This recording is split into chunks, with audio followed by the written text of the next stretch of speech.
Hey guys, I'm Nisha Homi and welcome back to my channel. Today I'm sharing a super healthy and nutritious laddu with ragi. Ragi is also known as finger millet and nachni in Hindi. It's one of the best non-dairy source of calcium when compared to any other grains. It is an excellent source of natural iron and thus perfect for those with iron deficiency anemia. These ragi laddus are a healthy snack for kids, especially during this festive season. They are also made with very less ghee and without refined sugar. A perfect healthy laddu for the whole family. So let's get started with the recipe.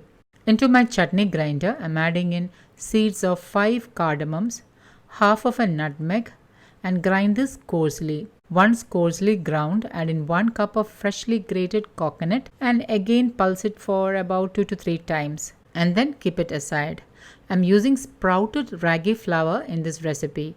However, you can also use ordinary ragi flour instead. I'm also using desi ghee in this recipe. However, you can use wood pressed oils like coconut oil or groundnut oil. Buying links will be updated below this video. Now, if you're hesitant to use desi ghee, you can totally omit it.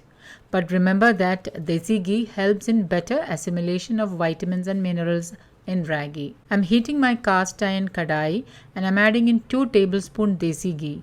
Once the ghee is heated, add in 1.5 cups of sprouted ragi flour and on low flame lightly roast the sprouted ragi flour, taking care to stir it often so that the ragi flour does not get burnt. Sprouted ragi flour is considered as a superfood as the process of germination and sprouting the ragi increase the calcium levels by almost 20% and increases iron content by 10 times.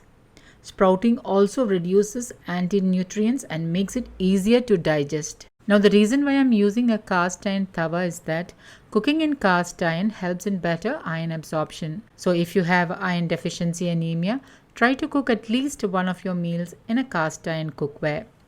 Once the ragi is lightly heated, add in the coarsely ground coconut and roast it on low flame. Roasting the coconut will ensure that the laddu stays good for up to a month. Stir it on low flame for about 3 to 5 minutes or until it is nicely roasted, and then transfer to another bowl and allow it to cool down completely.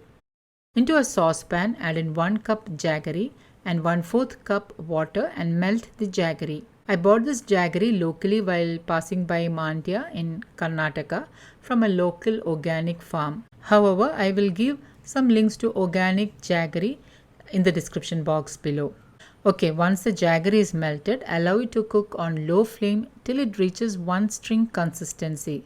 The jaggery syrup will be slightly thick also at this stage. Once the jaggery reaches 1 string consistency, turn off the flame and pour half of the jaggery syrup into the roasted ragi and coconut mix through a sieve and mix well. Add in 3 tablespoons of fried nuts and raisins. What I did was I lightly fried about 1.5 tablespoon of chopped cashew nuts and 1.5 tablespoon of raisins in 2 teaspoon desi ghee. And once the raisins are puffed up and the cashew nuts are lightly roasted, I removed it and kept it aside. So this is what I have added into the ragi and coconut mix. Add in the rest of the hot jaggery syrup and mix well with a spoon. Now remember that the mixture will be very hot, so you need to be cautious and use a spoon to mix it. Now the mix will look liquidy at first, but as the jaggery starts to cool down, it will thicken. Once the mix has cooled down but is slightly warm, pinch off lemon-sized dough and roll into small laddus. Make sure that you roll the laddus while the mix is still warm. There is no need to grease your hands while rolling, and once all the laddus are rolled out, allow it to cool down completely before storing in an airtight glass container. You will get about 23 to 25 laddus with this recipe. Enjoy these nutrient-dense laddus with family and friends this festive season. So guys, do try this healthy ragi laddu recipe and let me know how it turned out. Don't forget to like, comment and share this video with family and friends. Thank you for watching and until next time, take care. Bye-bye.